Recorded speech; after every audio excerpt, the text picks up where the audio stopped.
అమ్మాయిని చూస్తేనేమో అలా అనిపించట్లేదు. Is it?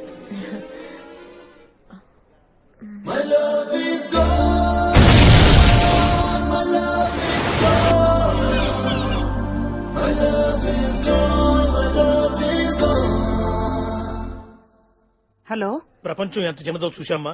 నేను 10 ఏళ్లుగా పనిచేస్తున్న ఫౌండేషన్ లో సంధ్య వాలంటీర్ అట. భార్యాభర్తలిద్దరూ ఆ పని మీదనే ఇక్కడికి వచ్చారు. అవునా? అవునవును. ఒక్క నిమిషం, ఇదిగో మా సంధ్య మాట్లాడు. బాగున్నావా తల్లి? బాగున్నాను. నువ్వేదో ఫోన్ పనిచేయని చోటుకు వెళ్లేవని, వారం తర్వాత వస్తావని చందు చెప్పాడు. ఓకే.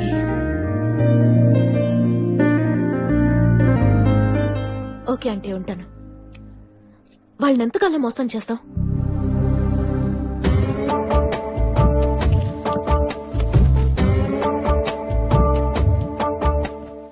ఏంటి నా పక్కన కూర్చున్నారేంటి? నీ మొగుడు అక్కడ ఉన్నాడు కదా, ఆయన పక్కనే కూర్చోండి. అది కాదండి. ఏది కాదండి? నా మానాన్ని నేను ఫోన్ మాట్లాడుకుంటూ పక్కన నిలబెడితే పిలిచి మరి పక్కన కూర్చోబెట్టుకున్నారు. గొప్పోడు మంచోడు అని సున్నితమైన నా హార్ట్ ని టచ్ చేశారు. అది చాలక ఇప్పుడు నా గుండెల్లో గురుపాలు